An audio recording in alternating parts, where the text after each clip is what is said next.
Myth number 2, titanium's perceived durability. It is not uncommon for those who own a titanium chair to make the following statement.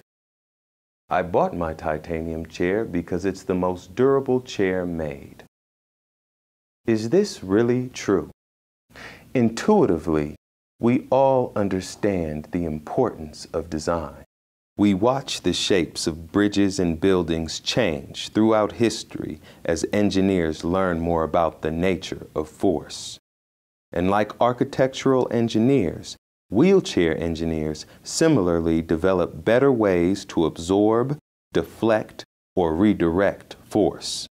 Because force is what causes things to break. To understand how force affects a chair, let's first look at what happens when a wheelchair hits a curb. In this type of impact, the frame's role in absorbing force may be far less important than what most people think. The caster wheel is the first to absorb the impact, followed by the fork, and then the stem. The frame is only a part of the overall equation.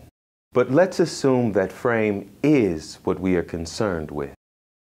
Let's take a minute to look at what scientific research has to say about the role of aluminum and titanium in frame design.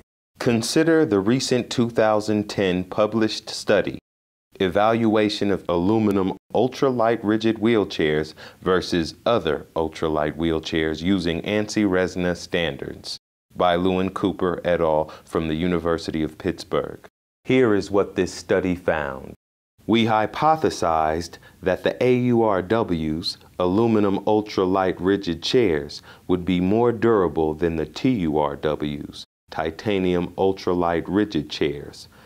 Across wheelchair models, no significant differences were found in the test results between the AURWs and TURWs, except in their overall length. The study's detailed analysis of what caused each chair to experience a catastrophic or type 3 failure points to an overall conclusion. Nowhere in the analysis did the research group blame the failure on the overall strength of titanium as a metal. In each instance, the cause was attributed to the design or the manufacturing process. The group summed up its findings as follows. The frame material does not directly affect the performance and durability of aluminum versus titanium ultralight rigid wheelchairs, but proper wheelchair manufacturing and design based on the material properties are important. It is the principles of design and engineering that really count. To better understand this emphasis on design, consider this stress analysis. The scale to the right of the tube indicates stress level. Red is the highest and blue is the lowest. A common design technique is to change the shape, in this case, to an oval. Both tubes in this example use the same alloy, yet the oval tube is 11% stronger. This clearly illustrates that design, by itself, can affect durability. To further support the findings of the previously mentioned 2008 study, a comparison of actual field failures was conducted.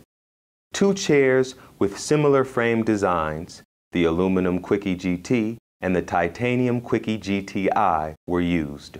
The percentage of frame failures was substantially less for the aluminum Quickie GT.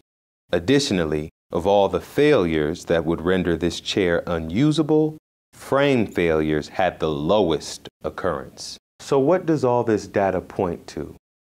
Overall durability is primarily a function of design and manufacturing quality, not the choice of materials by itself. To look at it any other way is simply a myth.